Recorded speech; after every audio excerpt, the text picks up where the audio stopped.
See anyone else coming, so I think we're ready. All right, welcome everyone. Thanks for coming. Welcome to this forum on community forum on PFAS, and thanks for coming. I appreciate you coming here tonight.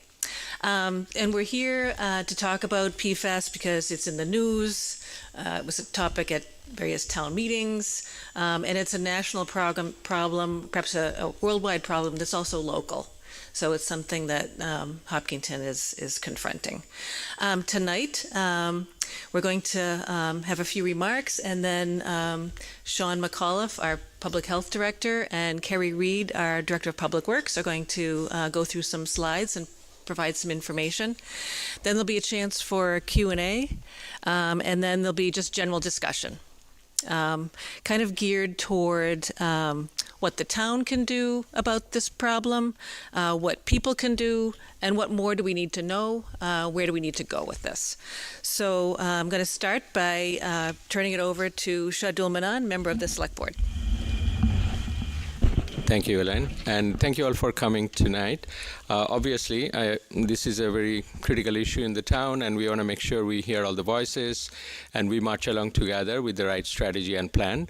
That's our overall goal, of course. And for tonight, I just want to reiterate 3 goals. First, I want to make sure, and we want to make sure, that you have enough information on this topic, the current state of things, what it means, where we are, where are our short-term and long-term plans or options, and we'll hear from the experts, from the town officials. The second goal is to hear from you. So feel free to ask questions, express your concerns, your ideas, your thoughts, and we all want to be on it together to make sure it's an inclusive plan, an inclusive strategy, and we want to understand where everyone's concern and challenges are.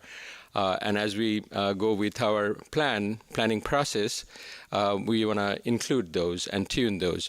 And finally, you may have heard that I have proposed for a framework for an advisory council, because Select Board alone can't do it. Town administration alone can't do it. So we want to make sure that all residents are involved along the way, and this advisory body is exactly going to be focused on that, making sure every voice is heard from the experts, from the residents, from all aspects of the residents' bodies, the committees, and we formulate the right strategy together and have the oversight closely. So as we progress on our short-term and long-term remediation plans, we get to understand and communicate appropriately and tune appropriately. So I know that's quite a handful, but I'm sure we'll get there. So thanks again for coming, and please feel free to interact, ask questions, and offer your insights and feedback. Thank you. Okay, for those of you who don't know me, Carrie Ann, I'm Sean McAuliffe, or Kerry Reed, DPW Director. I'm Sean McAuliffe, the Health Director. Just a few kind of housekeeping comments. There is a notepad up at the front door or at the front counter. You can either sign in there and leave your email, and then we'll forward a copy of the slides to you. And then if you want some of the additional documents that are cited, I can provide those to people that email me. I also have my business cards here, and I'm willing to, if you want to email me, I can forward the slide deck and, again, some of the other supporting documents to any of you that might want them. And then just to open up this topic, this is a brand new contaminant. I mean, I was an environmental consultant for a little over 15 years, and I never dealt with PFAS. I ran medical monitoring for all of my employees, and PFAS wasn't anything that I ever had to monitor for. It really wasn't until mid-pandemic that it really came onto my radar. And so that being said, we're catching up, and the DPW has done a great job to get us where we're at, and Kerry will get into that. But Physicians are still trying to figure this out. The DEP and the EPA are still trying to figure this out. And what you'll see, I think, during the presentation, and my presentation is fairly short, so we're going to leave a lot of time for questioning. But the approach that's been taken, you'll find is maybe a little backwards. And this might be a good segue for the first slide. So this is taken right off the DEP's new website for PFAS. So consumer products and food are the largest sources of PFAS exposure. Drinking water can be an additional source. So drinking water, our tap water, isn't the primary source of PFAS in our diet, or it's not our primary exposure. It's from the consumer products that we use, the clothing we wear. It's the dust, the lint that you're inhaling when you're doing the laundry. It's the dust that comes off our fabrics from our furniture, our carpeting. It's in our food. And I am more than willing to share this. It's like we call it the cupcake article, which there is a food product that's sold and most children enjoy. And this one food product alone has over 17,000 parts per trillion PFAS in a cupcake. So that dwarfs what we're seeing here in our tap water in Hopkinton. PFAS, it's in everything. I joke when I'm talking individually with people that I used to ask my mom if she put pepper in my scrambled eggs. It wasn't pepper, it was the Teflon chipping off, then I was eating the Teflon. So it's in anything that's, grease or oil resistant, food packaging like pizza boxes, food wrappers, popcorn packaging, snack food packaging. It's in cosmetics. It's in product coatings. It's in, if you are producing a product that needs to be smooth, or needs to deliver like if it's piped out of something, more often than not, that equipment has PFAS in it, and it's leaving these trace residues in the product that's being dispensed. So it's in medical devices. It's like I said earlier, carpeting, furniture, clothing, extruded, all kinds of extruded products. We know that it's in flame retardant firefighting foams. So given that, we're bombarded with PFAS exposures throughout the day. I have no doubt that that it's in my truck. I know that it's in my stain-proof furniture at home, and I believe that it's. And I'll get into some personal stories about PFAS, but why isn't this advancing? Here we go. Yeah, it's not moving. Yeah, no, it's not moving. It's okay. Is it thinking? Oh, there we go. So about 3 years ago, I had an intern from the DPH. So she and I researched PFAS reports that were coming out of the EU, out of the Norse kind of countries, and new research that was coming out of the U.S. She put together, this diagram. Kerry has a similar diagram. Just shows all the different sources of PFAS that we come in contact with on a daily basis. On a personal level, simple things that we can do as residents to reduce our PFAS exposure is by consuming more plant-based products, more fish, dairy products, less processed foods. And then I suspect what we're going to start seeing is that over time, products will be advertised as non-PFAS. And I believe that with regulatory changes that I'll address in a few minutes, we'll start seeing manufacturers advertise products as being free from PFAS. So the federal government's been actually looking at this for several decades. So back in 1999 to 2000, they started collecting blood serum samples of PFAS, PFOA, we'll call it PFX and PFNA, because residents in communities that had these large chemical plants were getting exposed, and they wanted to know what those exposures were, what health effects they were causing.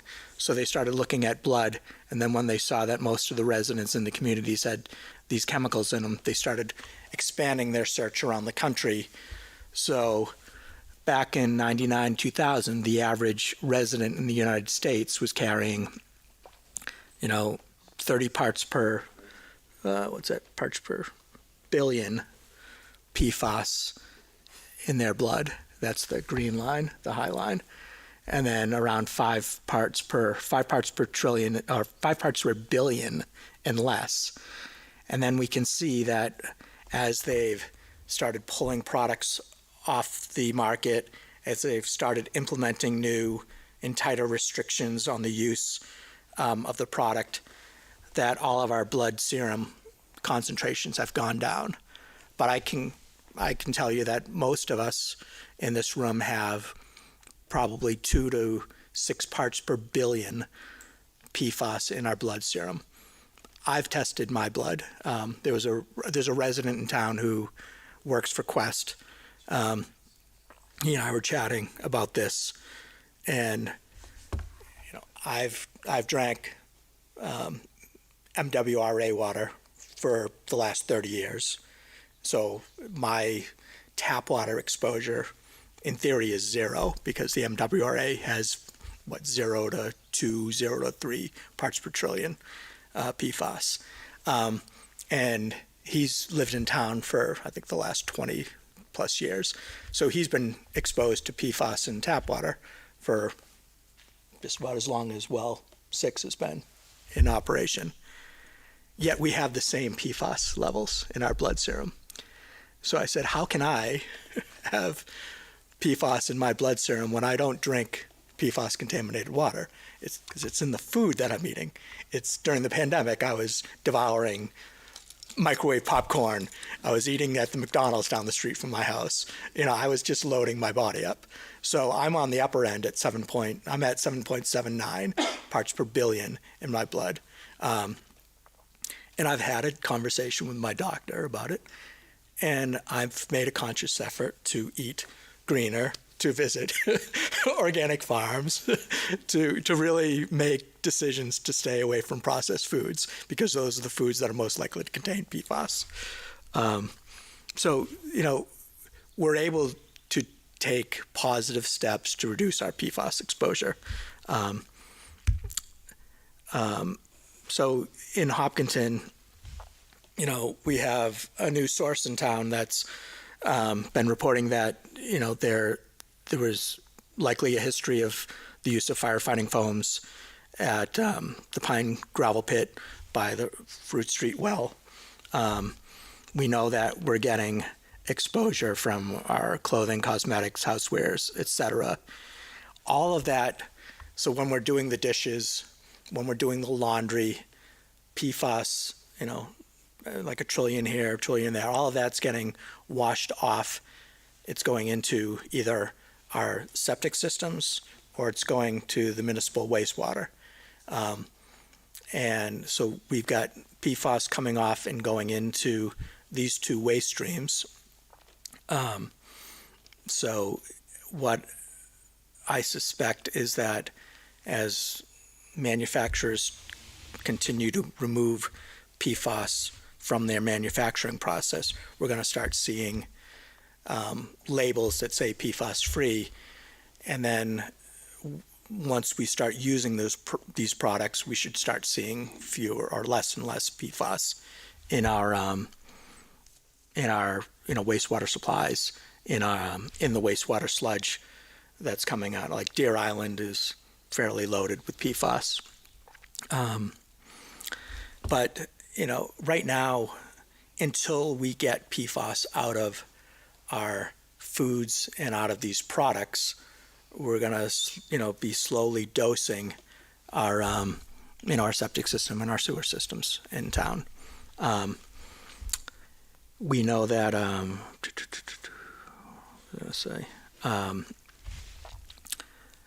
we know that, there are businesses in town, and then, you look at Maine. Maine used to use a fair amount of sewage sludge to fertilize their croplands. And that's why, that's hypothesized is why they have such a widespread issue of PFAS in the state of Maine. So, in Massachusetts, country clubs, golf clubs used to use reconstituted sewage sludge to fertilize their turf. So I've been in consultation with the DEP, and we've found records that indicate that that is the likely source of the PFAS contamination that they're seeing at the country club. And then the DEP has actually moved forward and said that they were going to issue an agricultural exemption to the country club, exempting them from having to build a treatment plant at the DEP's request. But the country club has decided to move forward on their own because people are paying memberships, and they believe that they owe it to their members to provide them safe and PFAS-free water. The DEP and I are looking at a source outside of town that we believe may have impacted the YMCA property. So they have started sampling wells in that neighborhood and are going to do some additional sampling. I'm providing them well depth information, and they're trying to model out where and the extent of the plume that they believe is coming into Hopkinton. And then the other known source or suspected source is by the Fruit Street well. So the DEP is taking regulatory action against the public water supplies that are exhibiting greater than 20 parts per trillion PFAS in those wells. We have several of those in town. We'll probably have several more once they adopt the 4 part per trillion standard for some of the condo complexes.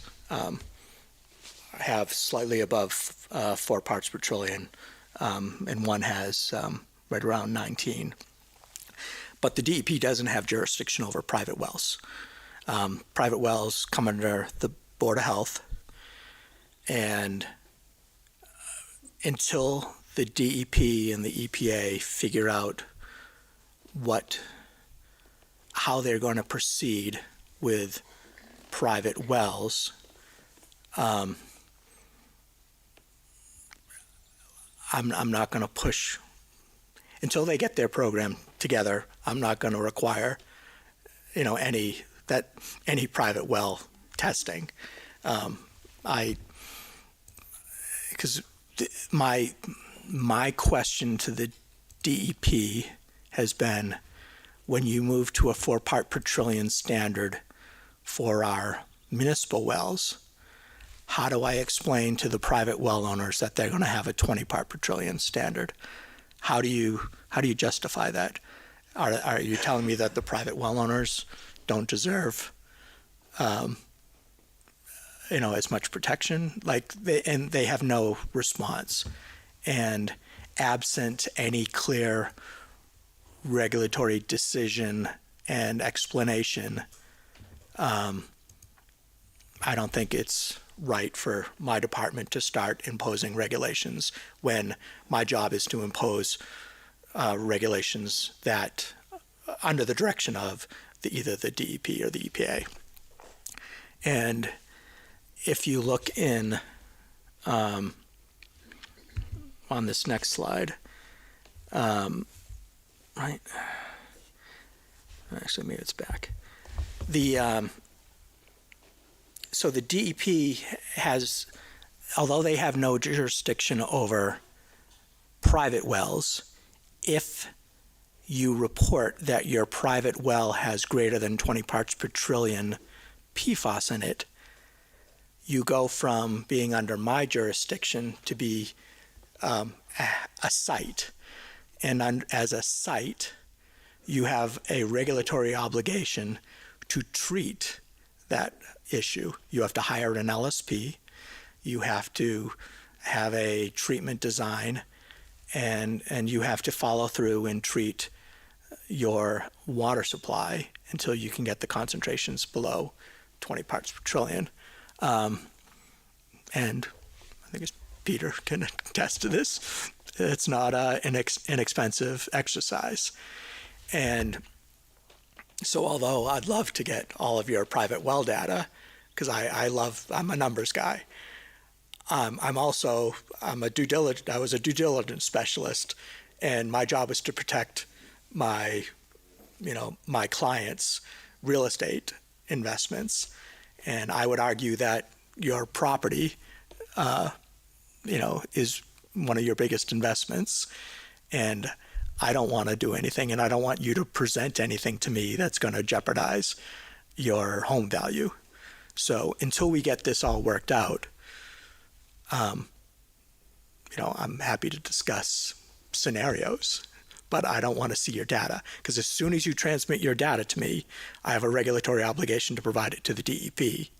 And if I can't tie your problem, like there is a resident who did provide their data to me, and the data was considerably above 20, but they happen to be down gradient from this property in Ashland. And so the DEP and I had a lengthy negotiation, and they provided me in writing that they would not hold these guys accountable, and that they were going to consider them a down gradient property and assign basically a down gradient property status, and that they're looking at the wells again on, say, to the south of the YMCA to evaluate the extent of the contamination, if this is a one-off, just really what's going on. So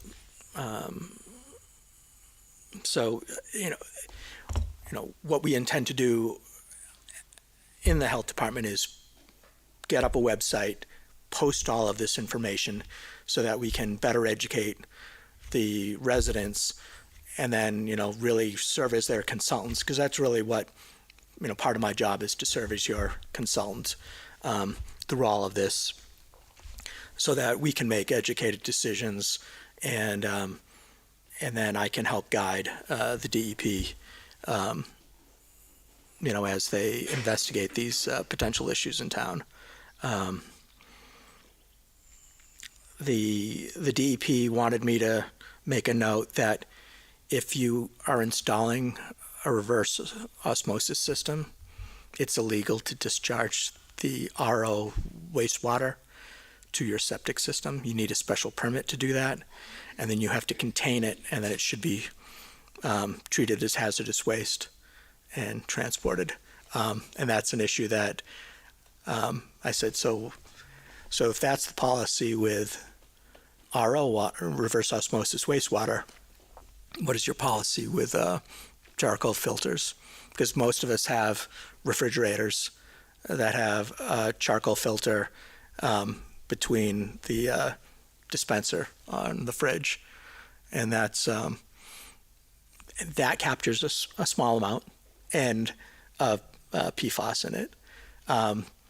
There are charcoal filters that are actually being certified by UTL and Underwriters Laboratory our ETL in Underwriters Laboratory as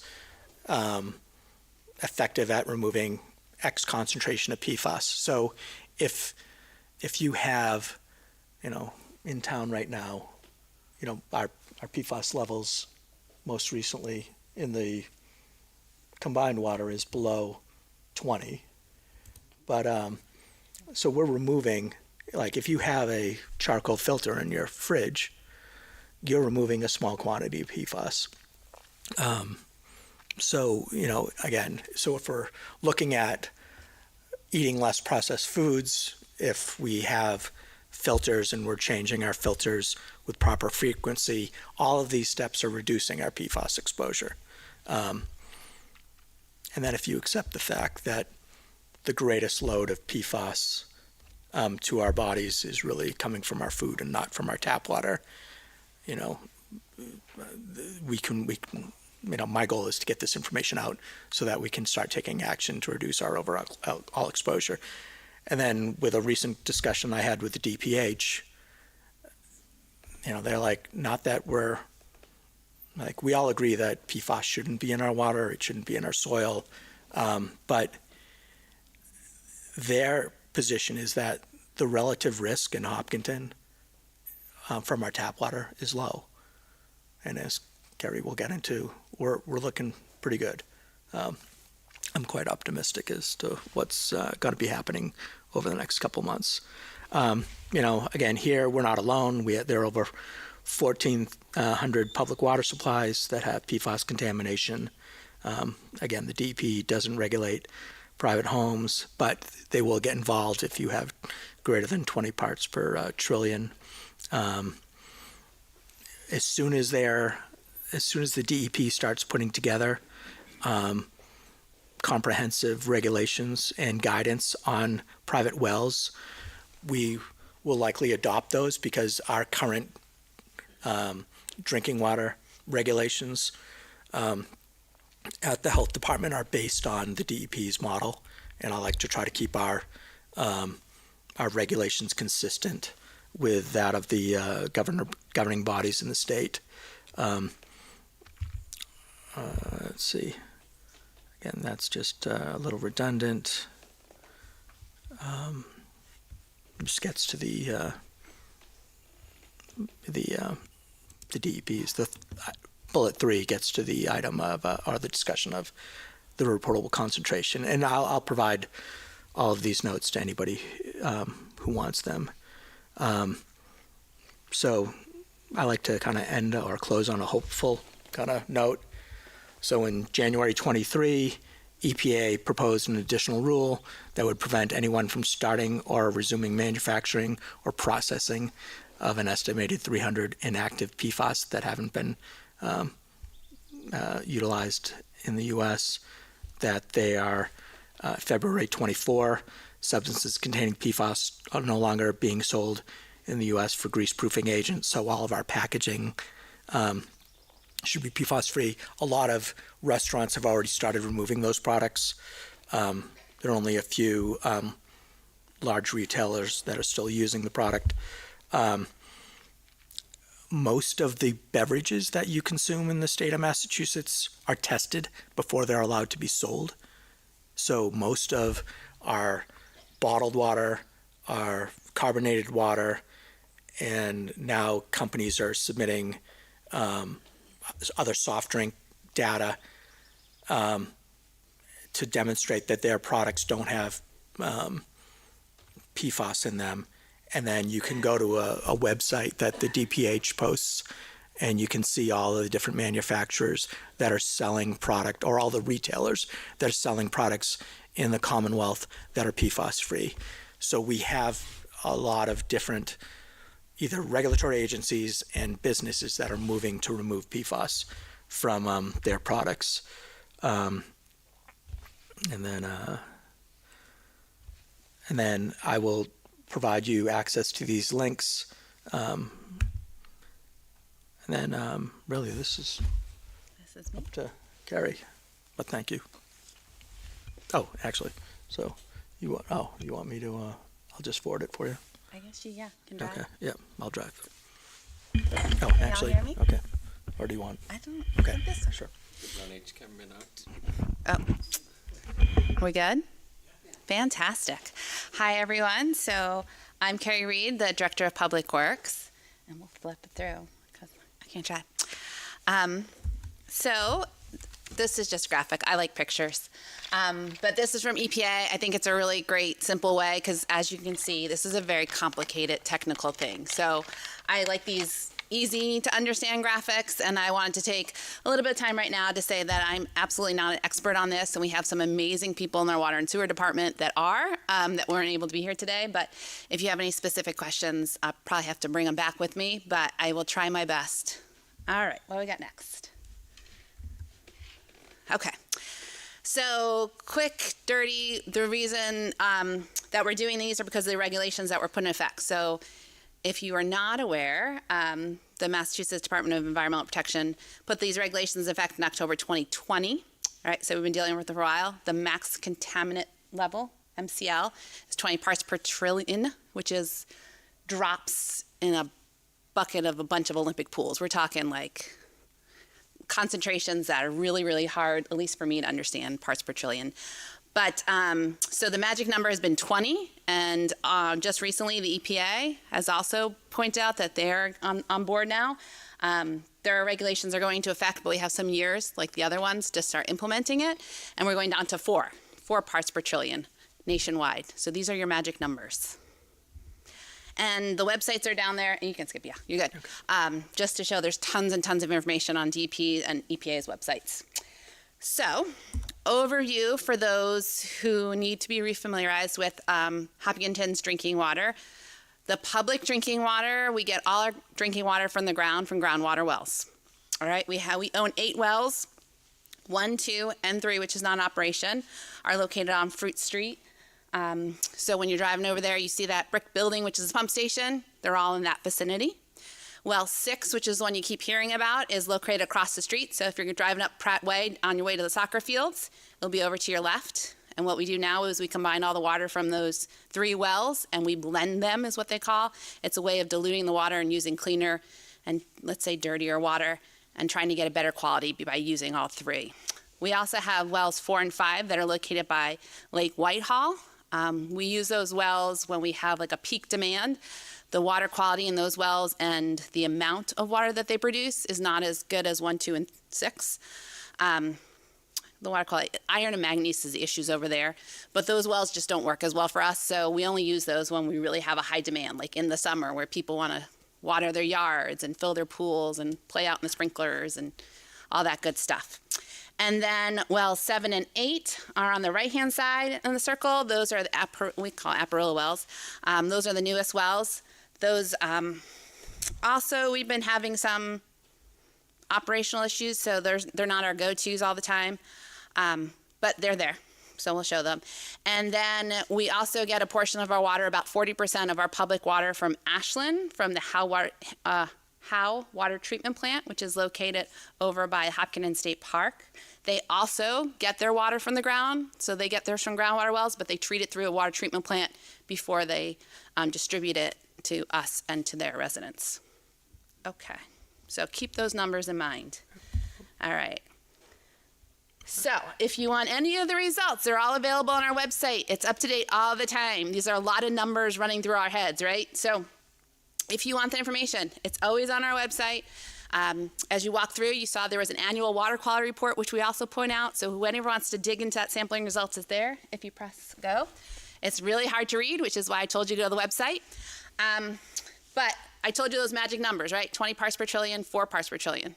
So if you look at all our wells, you'll see that most of our sampling results are above those numbers.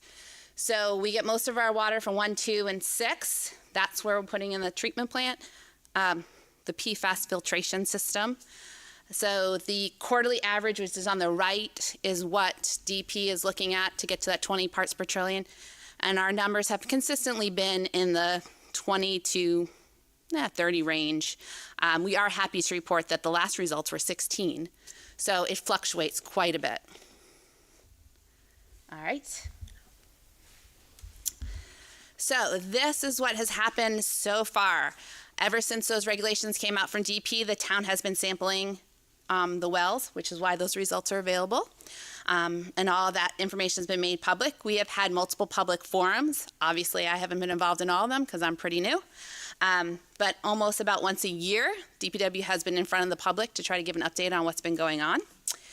I shouldn't say we, I wasn't here, but there was a survey conducted in December 2021 to get the feedback from the public about what we should do as next steps. And that's why we have the bottled water rebate that went into effect then.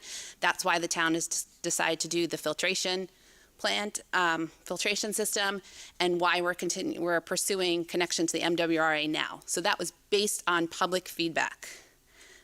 The bottled water rebate went into effect in December 2021. So for folks that did not feel comfortable or were in that sensitive group and didn't want to drink the water, they could get a credit up to $20 a month. That is still in effect. It will continue to be in effect until the PFAS filtration system is fully operational and we can guarantee that that water is below 20 parts per trillion. And then there's several other ways that we are trying to get information out to the public. So meetings like this, updates to the select board, updates on our website, stuff sent directly to your homes, annual water report. So trying in the best way to get the information out to everybody in a way that they process it. That's my least exciting slide. And our current status. So we continue blending the water, which was the first kind of level of treatment at well 6 to dilute it. So well 6 has the highest levels of PFAS. When we combine it with water from our other wells, it lowers that. We've been constructing the PFAS filtration system at well 6. Here are some photos as it's been going up. So we are in our final stages right now. The most recent thing was we ran through some water and did some testing. Our initial results have shown that no detect, so the system will work if it's operating correctly. We still need to have inspections from DEP. We have to run it a little bit more, and just like anything that's starting up, there's going to be a startup period. So I can't tell you right now when it'll be online 100% ready to go. As soon as it is, I'm sure we will let everybody know and we'll have a big old party. But we're still working on that very diligently right now. And we are continuing to explore the MWRA connection because I talked to you that 4 parts per trillion is coming up and our other wells don't meet that. And this is my last slide. So a big thank you to the crew that's been working really diligently, putting a lot of hours in at that filtration system, trying to get it up and running. We know that everybody's concerned. We know that people are scared about the drinking water. We hear all that stuff. We feel it. These folks are working really, really hard to try to do the best for you. So even if you're all anxious about it, I hope you just take a little bit of moment to really recognize the crew that's been working hard. And that is all I have. All right. So we're happy to entertain questions. And as I said, we'll make a copy of the slide deck available. I'll have copies of the links to the Mass DEP's website, the Mass DPH's material on PFAS, on scientific articles on PFAS in food, and other topics. And and then, as I said, my intern and I will be focused on doing some kind of research and risk evaluation to really, we believe it's really important for people to understand that, if it's more important for you to get a good diet, get a good night's sleep, to watch what you're eating, to really take care of yourself. And if you're doing that, that's going to have a much greater impact on your overall health than, in my eyes, a 20 part per trillion exposure.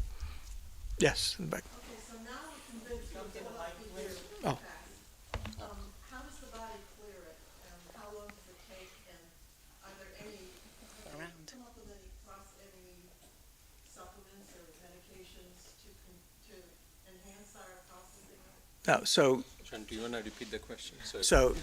basically Go ahead.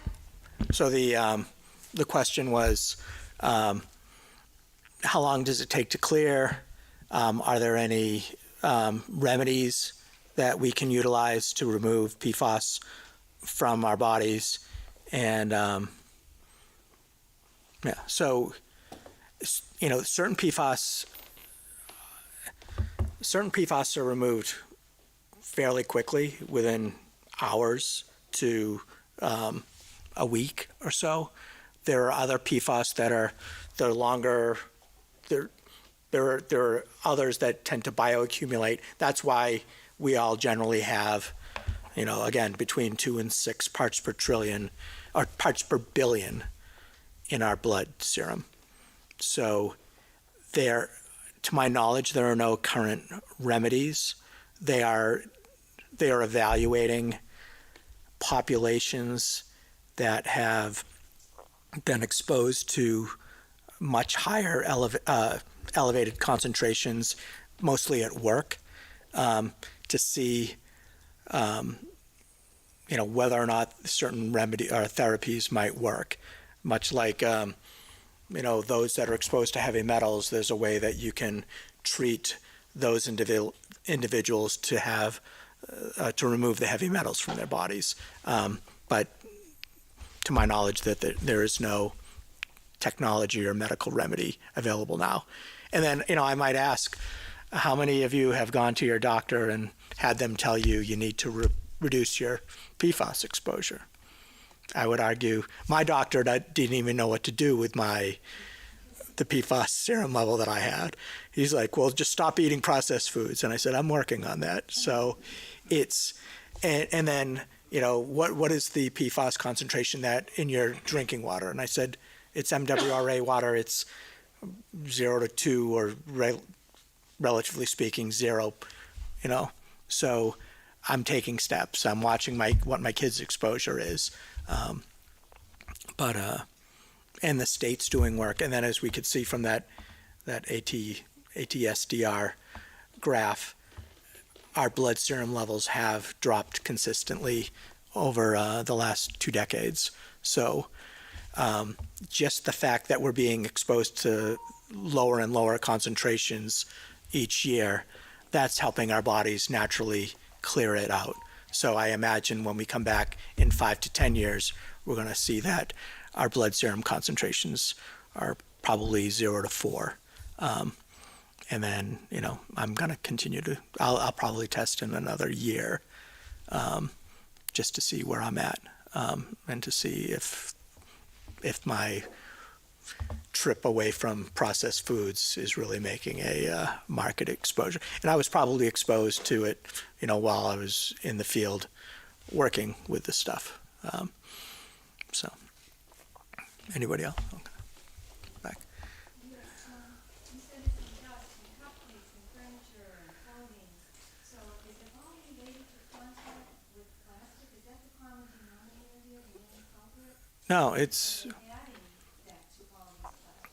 No, it's so the question is it in plastics, or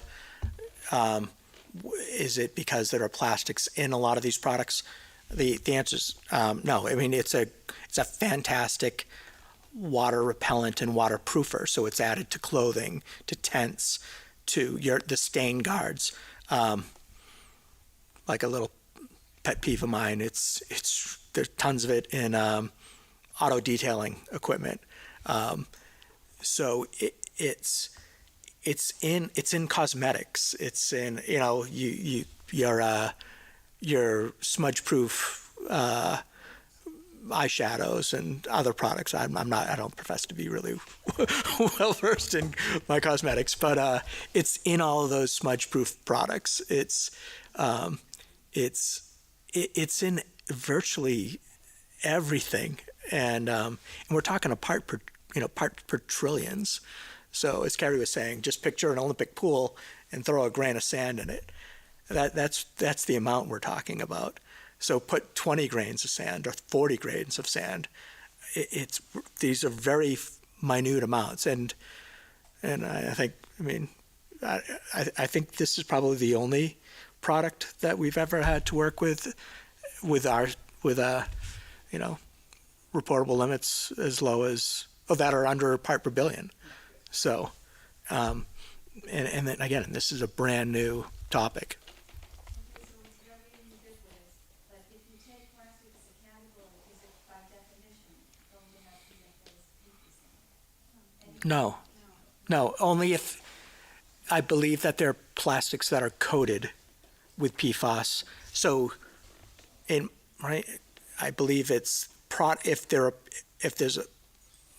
there are certain plastics that are treated with PFAS so that you can squeeze every last drop of product out of that container, because one of the PFAS are applied to coatings to make them flow better and to flow uniformly.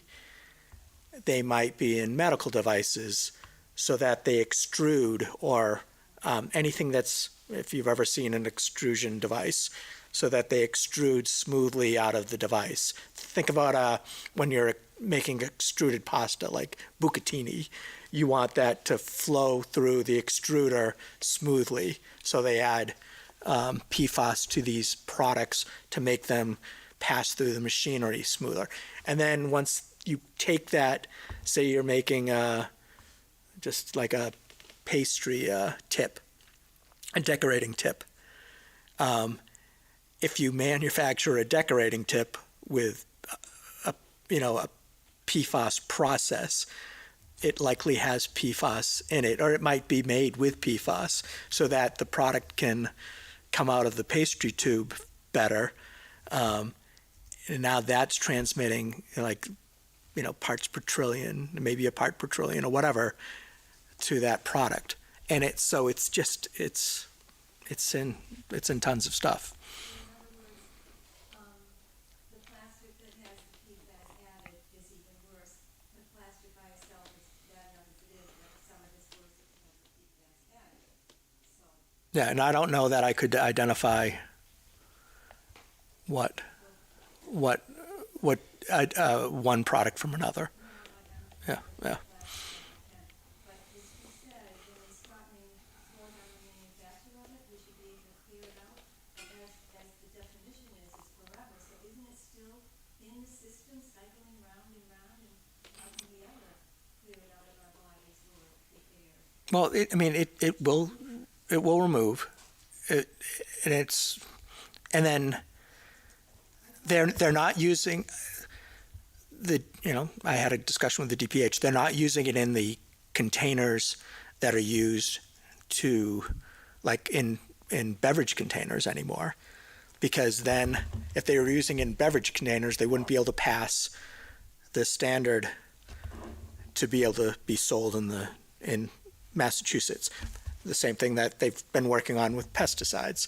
So, the article that a lot of people refer to with PFAS and pesticides, there was a time in Massachusetts when they were shipping containers with PFAS, with a specific PFAS liner in the chemical containers, and the PFAS was leaching out of the liner into the pesticide, and then the pesticide being applied had PFAS in it.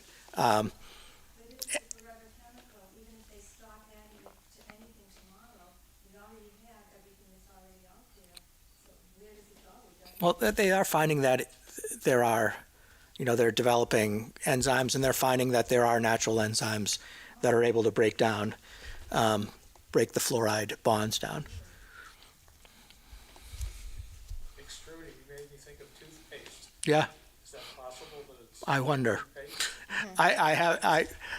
toothpaste? These are the things that my intern and I were going to start putting together, compiling a list of stuff, because these are, this is my mania, and this is, if you ask my wife, I have a hard time looking at anything without assessing risk, and the better they are at squeezing the toothpaste out, is that because so it begs the question. So these are the things that I'm researching so that I can pass this knowledge on. And then as a consumer, you might be inclined to buy a different type of toothpaste, knowing that that container is less likely to have, PFAS in it. I could make the point that since with all the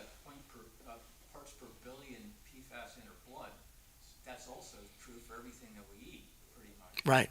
And so you don't have to worry about toothpaste because you're already eating part of and PFAS and everything you eat.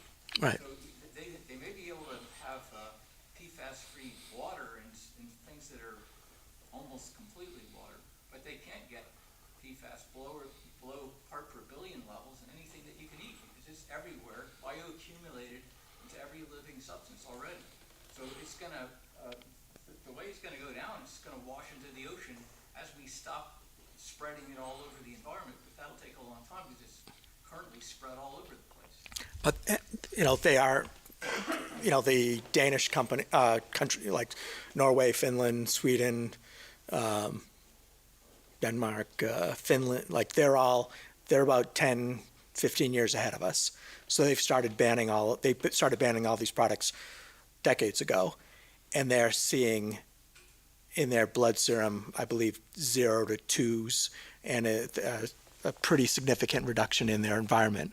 So again, we're lagging behind them, but from the blood serum research that they're doing around the country, we're showing progress. Oh, behind you, Marla. I wonder if anybody's going to address the project approach to the remediation, the build-out versus MWRA. Is that going to be addressed tonight? We can discuss about that from what you know. Who Yeah. owns the project? Are you waiting for your new committee to get together to run the comparative, I guess, adding filters to the well versus procurement through the WRA project? Right. Yeah. It just seems like, one's $50 million filtration on the wells versus MWRA is probably $30 to $50 million to get through with it. For the infrastructure we have to build to accept the water, so who owns that project comparison and presentation? Or is it a done deal? So it's not a done deal, but I'll let Kerry shed lights on where we are. I can help answer that question. So there's been quite a bit of analysis and feedback so far, which has gotten us on this path. It's not a done deal. And there is information, again, on our website. If you look underneath the MWRA connection information, there's cost analysis about building out all the wells based on that 20 parts per trillion, because that was a regulatory requirement at the time. I showed you that data. It's going to go up in cost, and there's going to be more requirement based on these new EPA regulations. 50 million at 20 parts per billion. It wasn't 50, but it was more expensive than the MWRA construction. If I may just add, so we did a study back in 2021, and the estimation came out to be 17 plus 13, almost 30 million, if we were to upgrade all the filters. And remember, it was a few years back, so the inflation adjusted increased that. So that's if we go to upgrading the well path. And we have done one upgrade, as you have heard, which is going to go live in the next few weeks, hopefully. That is going to remediate our immediate problem that we have seen. So it's going to keep us safe under 20, as we are seeing already, and make it good for the short term. But if we go for the long term, we have two options. Do we continue to upgrade all the 8, which is going to cost 30 million out of the gate? Who owns that project management and presentation to the So that's exactly the point. I found that information is not fully baked and in a comprehensive manner, that we know all the options with the detailed pros and cons. And that's why I'm proposing that we have this kind of advisory body who can have that focused study, research, and strategy build out. Because the options right now, as I was saying, the 8 wells, 30 million, and MWRA, that also we got a estimation back in 22 that amounts to 25 million. And that's also probably have gone up by now. Right, and that has its own pros and cons. You get the benefit of joining 47 other towns, you get the millions of dollars pool that come with that group of town, and you get the state help and other helps. So that has a viability and a long-term, I would say, sustainability in terms of financials and maintenance and all that. But we do lose some other benefits that we might get having our own wells. The challenge is, even with the own well, as you have heard, we were at 20 ppt up until now, and now EPA has determined that it needs to be 4 ppt, the limits. And we don't know if 5 years from now it changes again and goes to 0, and do we need to upgrade again, and it's going to cost us more. Because the environmental issues are evolving with all these that we are hearing and seeing, it can change continuously, and we would be kind of on our own to continuously upgrade all these wells going forward. That's a scenario, and again, we need more study, more research, and actually analysis to understand it more. I think that's a great summary. Thank you. And then, in addition to the water quality issues, we also have to look at water quantity issues. So the wells that we have now are keeping up with the current demand. If we have nice wet seasons like we do, but that's something else we have to, as we look at current demands and future demands in terms of quantity of how much water we use. Hi. Don. I want to commend the panel for having this. We're not alone, obviously. It's 168 municipalities or whatever.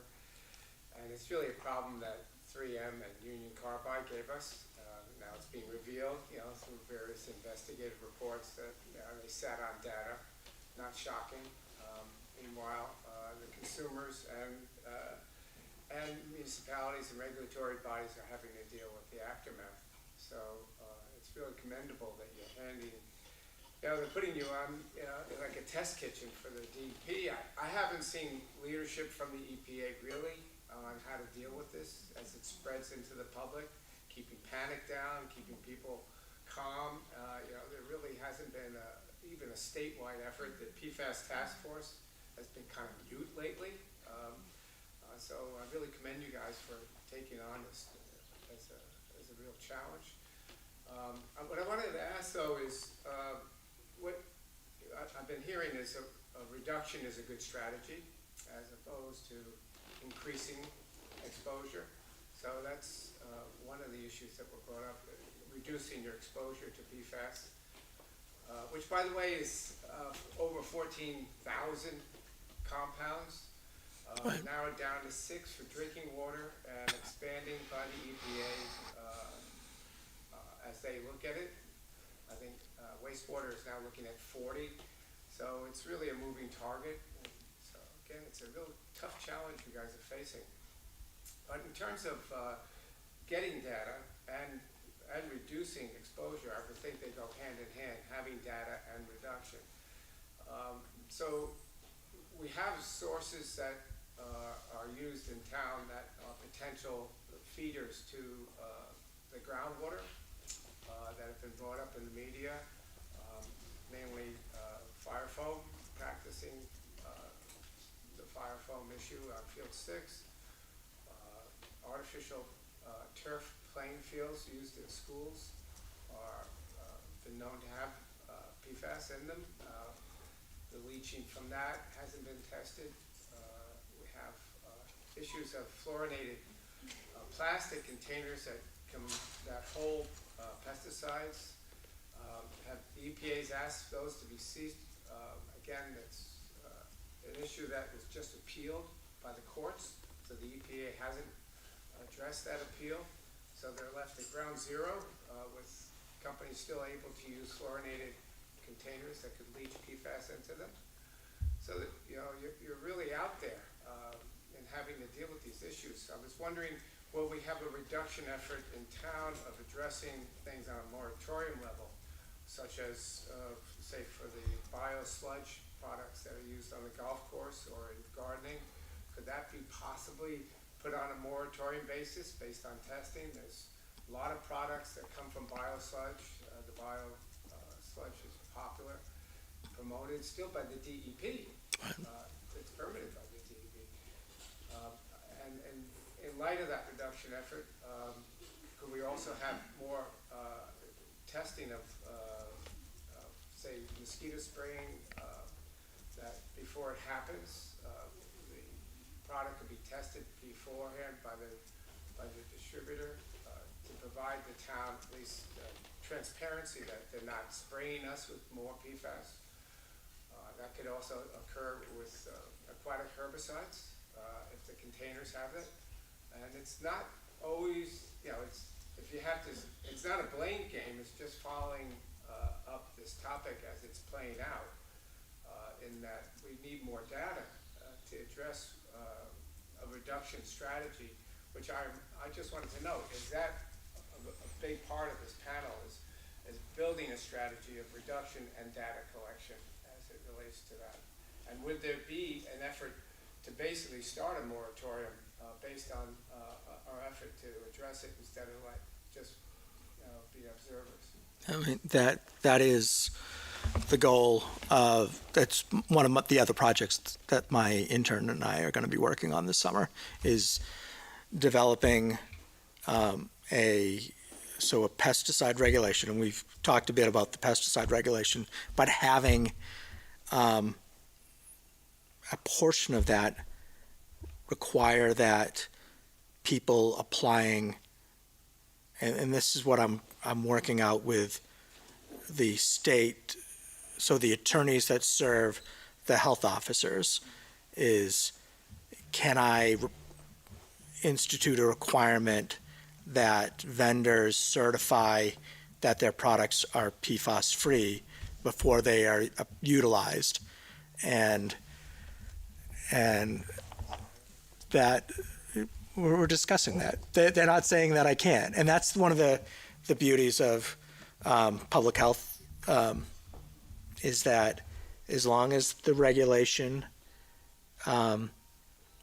is reasonable and its goal is to protect the public health, I can draft regulations. And that's, we've seen municipalities,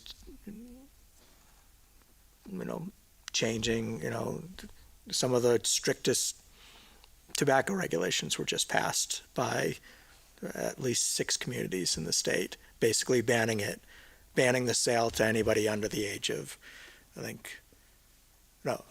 anybody under the age of 21 will be forbidden from purchasing tobacco products ever in their communities. And those have all passed Supreme Court challenges. So the attorneys said, no, this is perfectly in your wheelhouse to look at. And it's definitely, I think, worth doing on the pesticide, herbicide level, and then seeing where we can take it and how far we can take it. So yes, the answer, this is something that I'm working on. I'm looking at, because at the end of the day, I want to be in the driver's seat of, my goal is to develop regulations that protect and indemnify the community. So if someone asserts that their product doesn't contain PFAS, and then it's later determined to contain PFAS, that we can hold them legally liable for any cleanup or remediation or whatever. And I'm basically undoing what I used to do as a private consultant. But it's and I have these discussions with the DEP fairly regularly. That's great. It's very bold. I was wondering, Kerry, if the water department has a relationship with the PFAS lab testing that we already have, if they can extend it to any of these other issues, if it's a lab that's doing PFAS testing for the town anyway. Well, that's interesting, because you and I were talking about that earlier. So we use PACE. PACE? We use Okay, PACE yeah, Analytical to do the water sampling. But what Shauna was mentioning earlier is that there's not a good testing method yet For solids. for different materials. Yeah, but PACE, I'm not in a position to make recommendations, but in the past I'd used their previous, they were just purchased by PACE, but Alpha is a certified lab. They have staff that are dedicated to PFAS research and providing PFAS instruction to the DEP. So they're regarded as they're well regarded as a local lab, and this is the stuff. We can ask, and labs, if you can provide volume, labs will, consider discounting products. But there's a lot of discussion because of, Would that be on our dime or the DEP's? well, that's what I'm also, I have a hoarding tendency, so I try to grab resources, especially free resources where I can. And some of you, I can be a pain in the ass. I mean, I am a pain in the ass. I know I am. And that's when this forum concept came up, I went right to the top people of the DEP and I said, so what resources can you provide me? Because you are the regulatory body in charge of this. What are you doing for me? Because you are my guide. You are who I report to. So you should be able to provide me a product that I can share with the public. And then absent that, there's got to be give and take here. And so I bug them a lot about this. Yeah, I mean, it's I actually enjoy this. I enjoy this, and I enjoy the fight. Mary Jo? Hi, we're talking about spending millions and millions of dollars, joining the MWR. Oh, yeah. Now, I don't know if I'm right or wrong, but I understand their water supply is like Quabbin, and there are a few others. Yep. How do we test Quabbin and their other water supplies to make sure they don't have PFAS? Because they're out and they're open and they're exposed just like everybody else. Right. So before we spend millions of dollars, I want to see those reports. I mean, I can tell you that one of my jobs was to close. Not from the MWRA. I'd like to. No. I mean, one of my jobs was closing all of the businesses around the reservoir. So I went in, and there are motels that used to exist. All kinds of businesses that used to exist around the Quabbin, and I went in and I closed them. Like, we took over the property by eminent domain, or they purchased the property in certain circumstances. I went in and oversaw the demolition and the remediation of the properties. Like, if they had oil tanks or anything like that, we removed everything, and then we try to bring it back to virgin land. And they've been doing that for several decades, actually multiple decades, to try to ensure that water supply was safe. And it's what the state did here in Hopkinton. I would argue that Hopkinton was on, a trajectory to become similar to a Westboro or Marlboro, where we had a much more vigorous industrial base.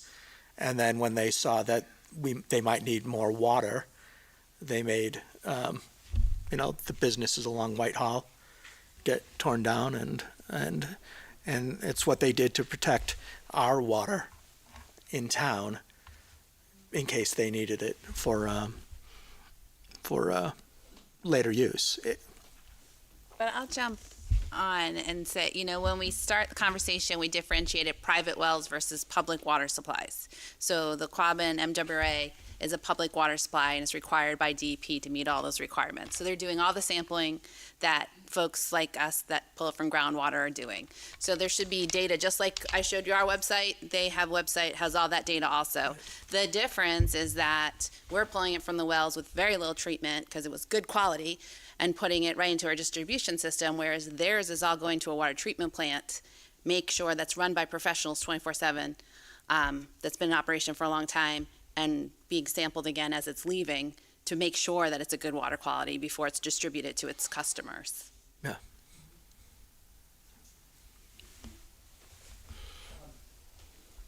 Thank you for the presentation. You're welcome. And I have a couple of questions. One of the slides showed that 1,400 communities were tested and 140 lucky ones had over 20 parts per trillion. And that's us. Yep. So the first question is, what do the other 1,000 communities do to avoid the PFAS? They use the same makeup, they eat the same popcorn, they do everything that we do. Why are we among the lucky few? And what I want to do is, it leads to the next question. I know know this is ideally probably a temporary fix, and I'm glad they do it. And even though I'm on a well, I'm probably close enough to have the same stuff that well's got. But what is different about this site? And one of your first slides showed that airports and firefighting showed a high percentage of PFAS. Now, most of you in the room probably aren't old enough to remember this. I don't think you are. But in 1963 to 1965, the gas company started building that plant up there. And what they do, instead of having the tanks on top of the ground, they drilled into the ground, which was all ledge, and they put a cover over it, and they filled it up with gas, and it was gone the next morning because it went through the fissures in the ledge. So that's how we got tanks instead of the holes. At the same time, the state or the gas company or our own fire department realized that, hey, we don't have any idea how to put out a fire, a gas fire of this magnitude could happen up the top of the hill. So what happened, I remember it clearly, the gas company gave the town money kind of fire truck. Right. Well, it looked like a regular fire truck, except had a big white spear on the back. I don't know if anyone remember it. But they gave it to the town. And lo and behold, the town at the time was probably pretty much a call fire department. Said, yeah, this is great, guys. We have no idea what to do with it. So the state fire marshal's office sent out guys to train our guys how to run this storm truck without a fire up there. And they did it down at Pines Pit, which is now the Fruit Street facility. So part of this is we're going to the MWRA, which is a state agency, with our hand out saying, we've got this problem, how do we fix it? On the other hand, I would hope that somebody in town would investigate this to find out the state's culpability in our problem.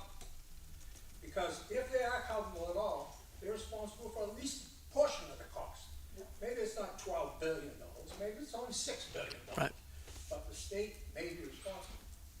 The only other thing we got down there is turf fields, and turf fields have been tested 100 ways from Sunday, and I'm sure there's no problem with that.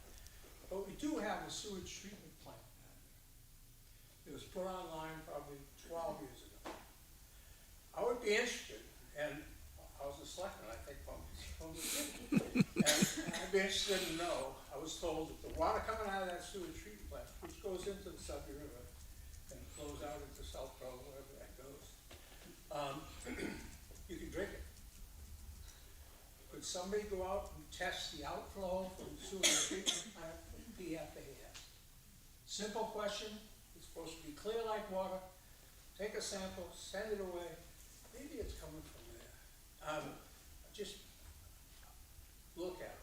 Look at it from that direction, but mostly, you know, we should have somebody on Board of Selectmen should start a group that investigates the history of this foam truck business to make sure that at least we're covered in terms of, we go to the street and ask for this, hey, you know, at least you're partially responsible, maybe they'll look at us a little differently.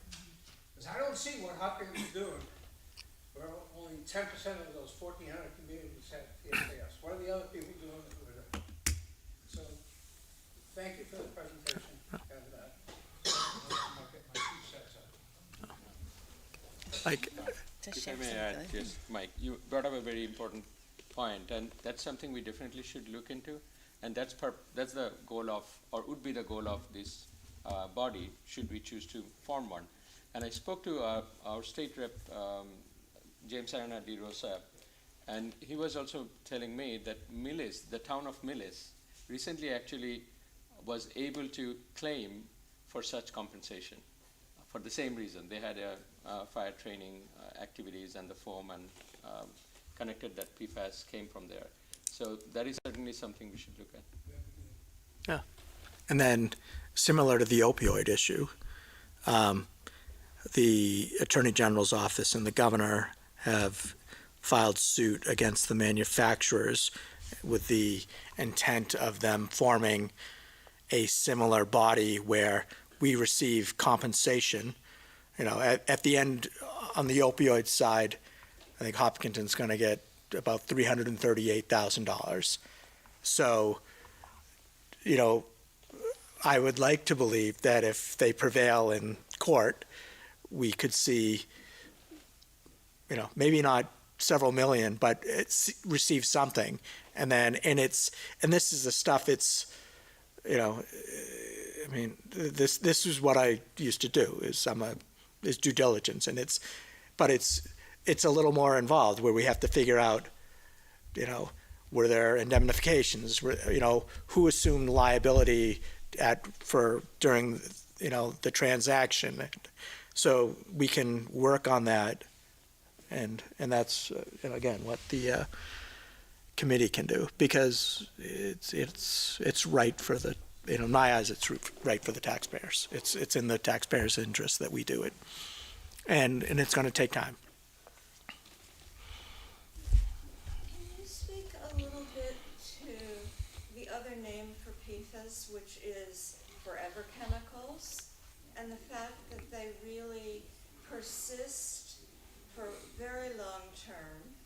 And in thinking of pollutants in general, we think about source reduction, which I assume is happening in some way, and also testing, because these aren't things that are going to just wash away or degrade.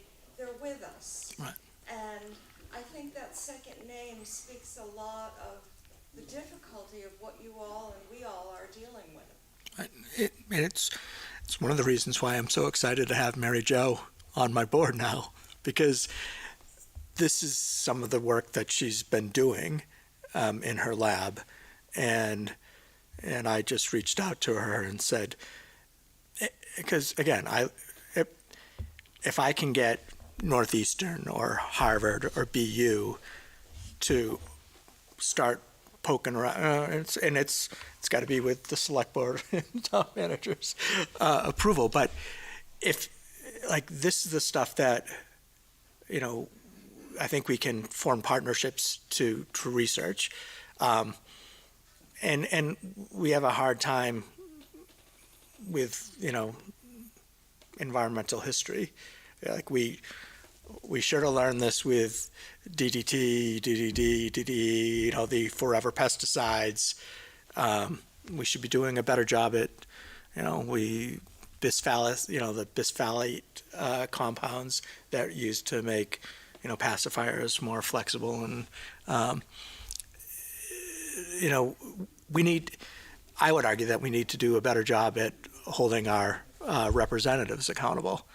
I mean, I have discussions with Senator Spilka and some of the other state reps that are even outside of our district about this, and how, what are we doing on a state level to hold our federal, representatives accountable, and what resources, this isn't our problem. It was created on a much grander scale, but we're the ones that are paying for it on the local level, and this should be reversed. An anecdotal thing, but it might give everybody a little bit understanding, because it kind of broke it down for me personally.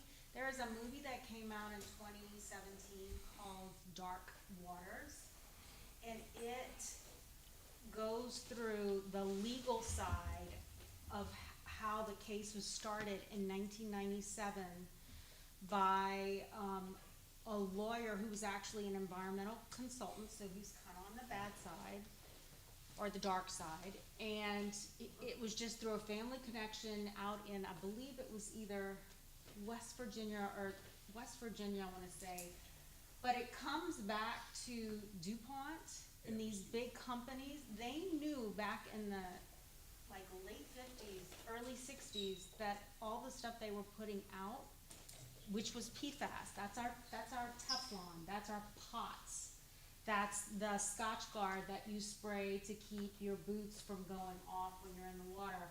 That is the Armor All that you're putting on the seats of your car to waterproof it. They knew then.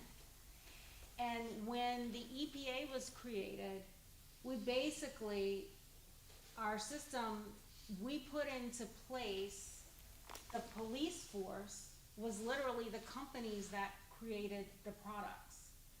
So when we, right now, if you go, and all of this has come out of this lawsuit that started in '97, they had to go up against the they took it all the way up to the Supreme Court to be able to start what was one of the largest epidemiological studies in the US, which is I don't know if you guys remember the slide deck that showed the levels of Yeah. PFAS, PFOA, all these forever chemicals.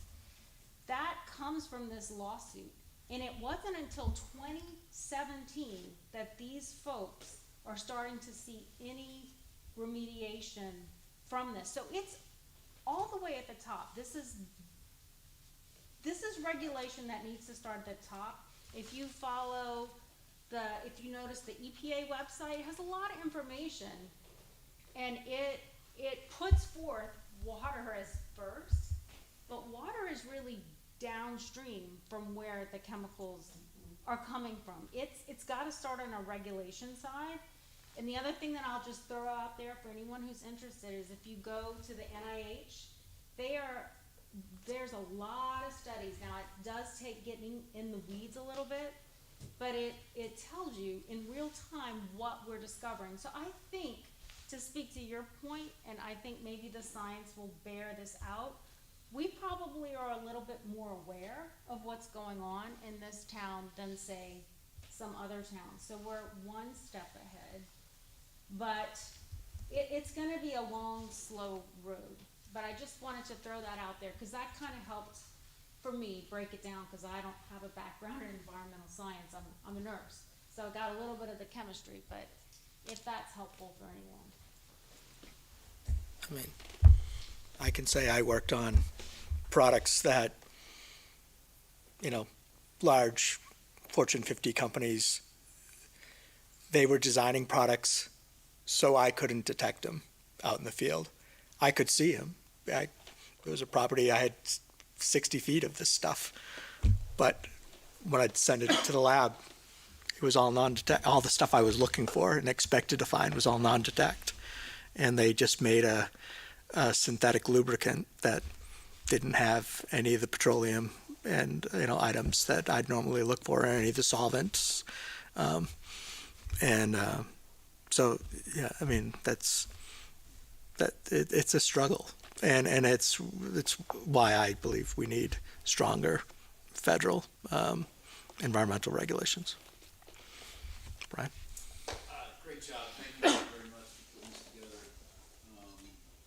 Question though, and I know we'll get into it in a lot more detail, is the NWRA, is that option, are they selling that they'll be PFAS free? Are they going to guarantee that if we go and spend $50 million, whatever the number's going to be, are we going to get a guarantee that every 5 years we don't have to add something else into the circuit to have PFAS free water? I would say that they are required to meet all the regulatory requirements. So yes, like they would guarantee that whatever they distribute to us and sell to us wholesale would meet the regulatory requirements at that time. The problem, like you just saw, like new regulations come out every day. We don't know, and sometimes it's we don't. They're going to have same like us. If there's a new regulation that comes out and they have to do an upgrade, there could be more costs. The answer is yes. I mean, in short, but Terry explained it right. That they are obligated to, provide clean water that is under the regulatory compliance domain. So whatever that 24, whatever. right. They have. Now it's going to be 4. So if it's 4, they'll have to comply with that. Yeah, Right. as it goes down, if they have to add more, I would assume the rates then go up. Yeah. But there's a shared cost among Yep. all of them. Right. There's a shared cost, and a lot of the infrastructure is already in place. The upgrades aren't One necessary. piece of the puzzle we want to make sure we look at. Okay, thank you. Great job, though. Really appreciate it. Peter? Just one question with regard, I heard about the two competing approaches to get good water, and you're right now Quabbin's at 0. Right. From their testing, but of course, they may, and they're doing a good job of trying to protect source. So I think that gives us, you know, if we spend those dollars, you know, we're gonna have that good source of water for sure. What else the MWRA does to our rates is another question, perhaps a bigger question. Then the other option, you know, if we're doing the either or, have we looked at doing both? Because like Wakefield gets 20% of their water from their own source and then 80% from MWRA. And I think as a long term, it may be a good idea to at least keep a little bit of some function. I understand there's cost constraints. You have a whole staff focused on the water right now. You can get rid of a whole bunch of that if MWRA is supplying the water. But there may be value in keeping both. At least for that to be considered as part of this advisory group. It's certainly something that we need to consider, or even a backup, because there's an issue, you know, I'd be concerned if you put all the eggs in one basket. I think it's all going to be determined based on what the regulators allow us to do, because we have interbasin transfers, taking water from different sources, what we'll be allowed to do. You know, Ashland's very interested. As I said, we get a large portion of our water from them. They have similar needs, similar concerns, similar growth. So, you know, also we have a great intermunicipal agreement with them right now that will get us, you know, I think it's in the near future, but long term. Yeah, so I think we have to look at all of it, but they all have pluses and minuses. But we're definitely looking at, you know, how do we combine it? So a lot, like you mentioned, a lot of communities are kind of doing a little bit of both, but operationally that'll become a challenge, and cost-wise it will probably increase costs. Sort of a follow on, adding on to Mike's comment earlier, and this is something that I pushed with Norman for about a year, is, you know, ever since those articles came out saying that firefighting foam was used basically right where we put well 6, unfortunately. There is testing that can be done. Are you looking at that in sort of a quick time frame? Because, you know, the Firefighters Association, I would think, would be happy to work with us without our attorneys jumping on them and kind of keep everything, you know, under the radar while giving us a substantial sum of money for what they did. You absolutely can do the soil testing in that area and decide whether or not to pursue them more aggressively, or whether there really isn't a problem. I suspect it is, and that testing is not that complicated. No. Yeah, the previous DPW director told me it was hundreds of thousands of dollars worth of study, and that is just not the case. Woodard and Curran, who's a well-respected local firm, told me 25 to 35K for that. I did one down in Virginia that was under 20. So cheap, it's short money, potentially getting a lot of money. But you're emphasizing start now. Start now. Yes. Yeah. That's the main thing Yeah. right here. Because you can also then, if you cut it off, maybe well 6 recovers Get a suit going. more quickly. Get the soup going, but also look at, you know, if there's a big slug of it out there and we can remediate it, you know, we dig that soil up, we move it 300 yards away and we're better off. And obviously that wouldn't be what we do, but it could be that simple to have a huge impact. And we ought to be looking at it soon. I think this advisory group would look at that. I think any environmental issue cannot be explained as simple. You know, if you environmental remediation, I mean, it's never that simple, and certainly trying to hold potential responsible parties accountable and getting that money back, that's not simple either. So, I mean, I'm not saying we don't pursue it, but I don't think it's the smoking gun. Yeah. And Peter, that's exactly the goal, right? We have so many moving parts that we really need a focused, orchestrated effort on exploring all these. And a big one is, of course, that one.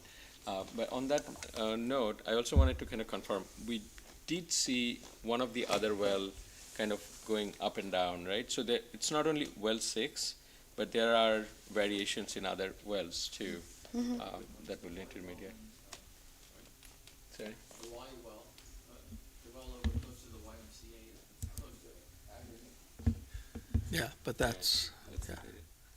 And that's what the DP is looking at that. Not the Y one. Actually, you can look, so for the Y, that public water, because the Y's well is a public water supply, like Carboni's has a public water supply. Anybody who serves over, what is it, I should know, 15, yeah, is a water supply. So the DEP has opened up a formal investigation and has issued records requests and are taking legal action against aggregate. So they sent me an email recently, or they called me recently, and to let me know that I could go and look it up. So it's available on the DEP website. The reason we know about it, though, is because there happen to be large wells supplying large numbers of people. We have lots of other people in town that might also be contaminated, and we don't know whether they are, because we haven't looked. And I mean, I go through all of our, and I receive all of our spill documentation. I review all of the releases. When I have questions, I call my DEP, contacts. So I imagine that we have a couple unknowns in town, and but I do make an effort to, because this is what I used to do. So, but I try to keep tabs on everything, all the releases that are reported to me. I go through the records, and I encourage residents to it's important. Because again, your property, your home is one of your biggest assets. So it's important for you to know what's around, your neighborhood, and to be vigilant. Like, I know I live within 500 feet of a gas station. I know that, if you live within 500 feet of a gas station and you're on a cross gradient or down gradient side, you probably have some residual at some point, in some parts of your property. That's a risk that I decided to take, but I'm on public water supply, and because I've actually tracked the plumes in my neighborhood. It's what I do, and so I'm comfortable with the risk that I assumed. But it is important to take a look at what's around, and you can do this by going to the DEP's waste site release. You plug in Hopkinton, and just leave it at Hopkinton, and then it pulls up. I don't know. I think there are over 100 releases. Most of the releases in Hopkinton occur at the 495 Mass Pike interchange. So. Right. Oh. Okay. Well. 40% of our water from Ashland. What's the status of their water? They use the Ashland water have PFAS in it too. It's in the water report. It's in the water report. They have less than we do, and then it goes through the treatment plant. So what's distributed is non-detect, but their wells are in the Hopkins State Park area, and they're lower. I think last one I saw between like 4 and 6. Yeah.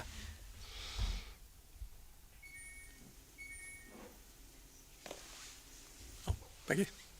What do we do with all these spent carbon cartridges that we're propagating from our fridge, from our pictures, from our under the table? I mean, is there something in place to dispose of it safely, like hazardous waste?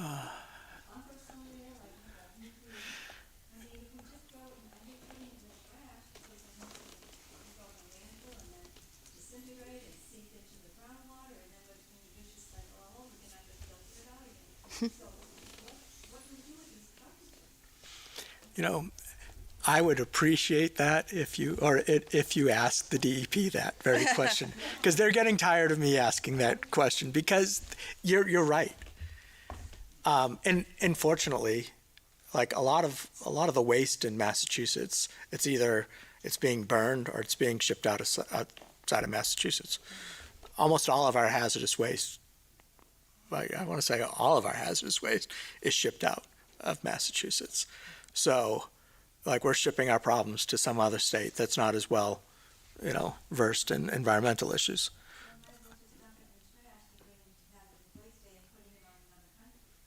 Yeah, some of it's going to other countries. I mean, it's like we are quite privileged here in Mass.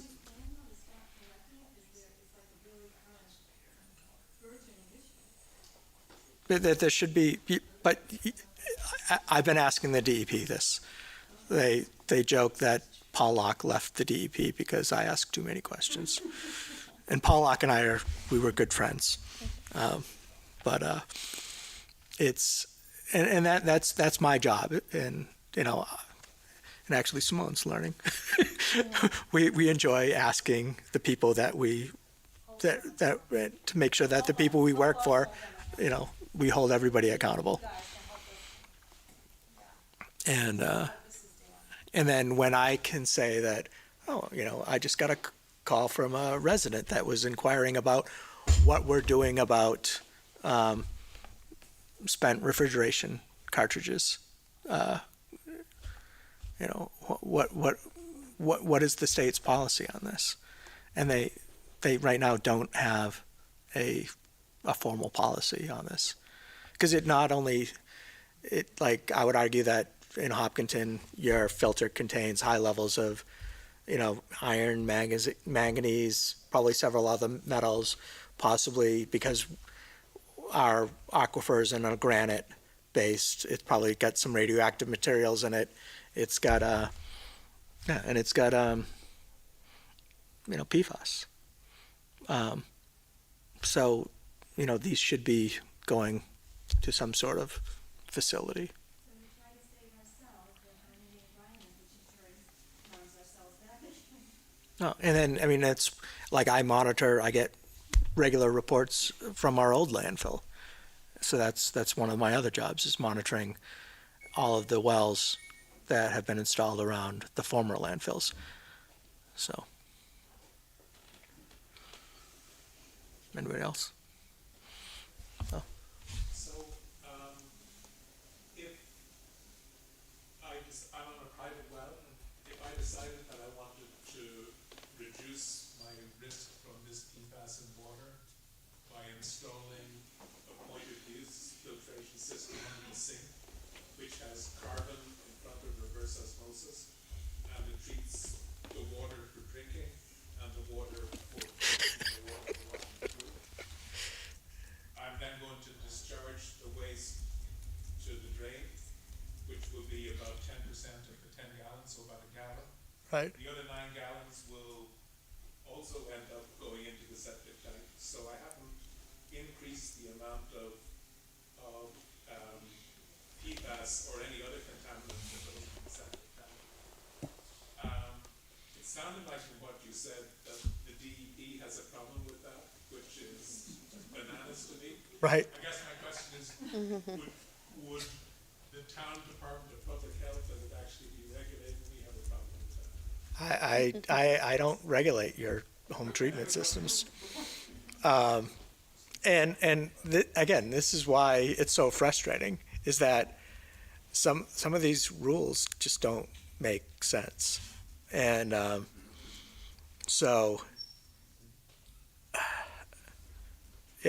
but there is, I can direct you to their policy on RO systems, and it's just, I've read their policy. yeah.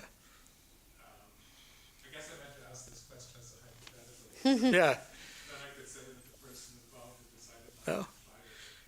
But and it's like I'm not discouraging people from testing, but if you've got a number above 20, I don't want to see it, because I have a regulatory responsibility. As soon as I have an electronic copy or a paper copy, like I can be held, I can lose my licenses for not.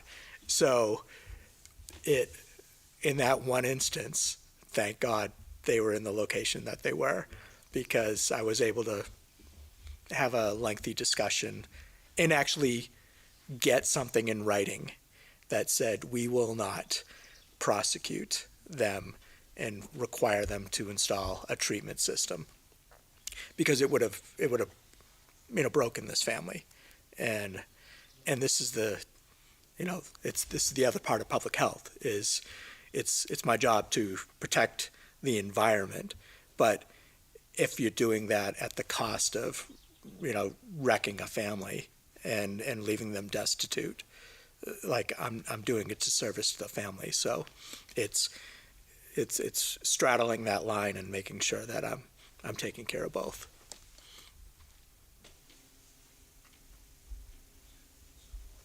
Any other questions?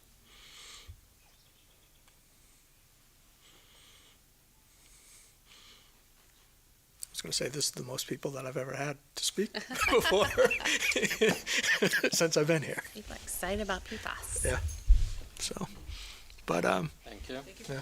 Yes. Thank you very much.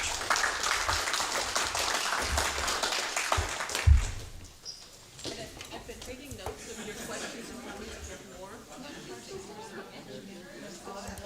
Pleasure, Kate. Thanks.